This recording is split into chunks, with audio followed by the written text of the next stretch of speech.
Welcome to our channel. Today in this video we're going to be talking about 4 steps on helping your child to sleep better. The first step is understanding your child's sleep needs, and with that I mean for each age that a child is, their sleep needs vary, and understanding how much optimum hours of sleep they need for a 24-hour period is so important, because then you know how to time their sleep schedule, whether they need a nap or not. For example, my preschooler, who is going to be 4, he has stopped taking his afternoon nap, and I know that his sleep need is currently between 9 to 12 hours, and so I ensure that he gets that kind of sleep by cutting off his afternoon nap, by making sure he goes to bed between 7 to 8 p.m.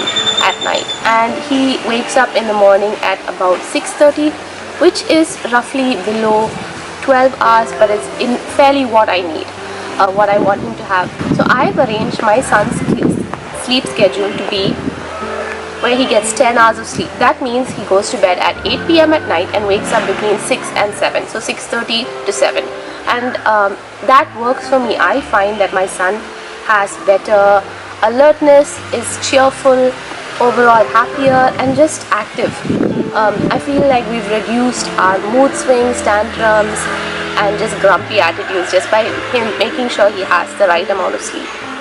Leads me to my second point, which is creating a routine and rhythm that works for your child. This may look different for you, but I think eventually creating a routine and a rhythm that the child can expect, they know that this time every day they will be put to bed, and they also know that subsequently when you will expect them to be woken up for the next day.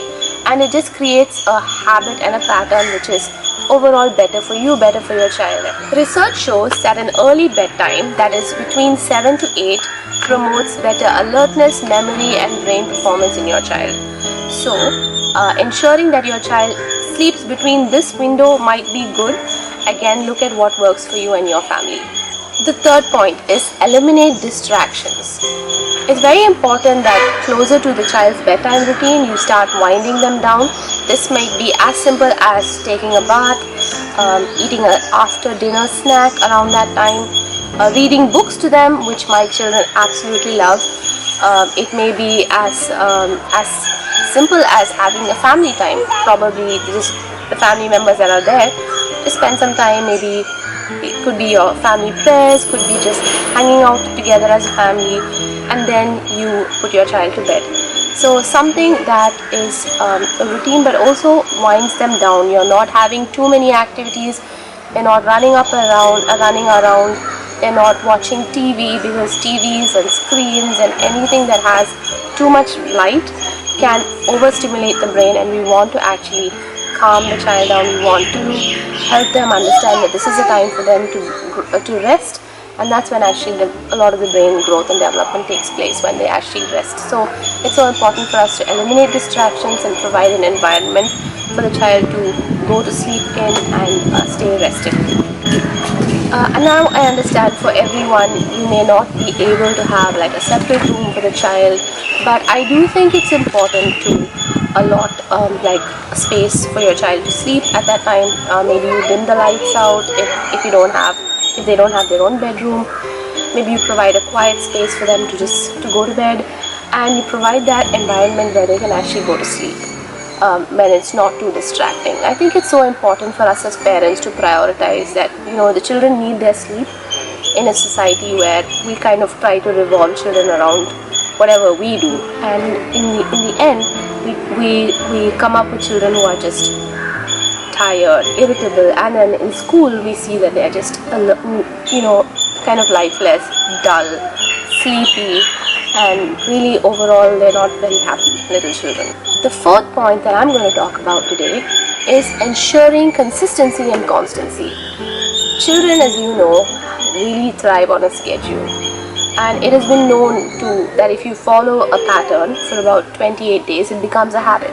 So as you embark on helping your child develop a proper sleep hygiene, you will want to make sure that you consistently follow up the pattern. And of course, there are times where we have guests over or relatives are at home, or we take a vacation, but the key is to maintain consistency as much as possible.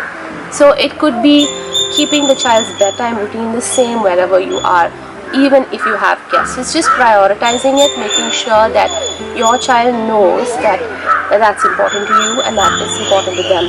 And I think this plays a huge part in developing a great sleep habit even for time to come.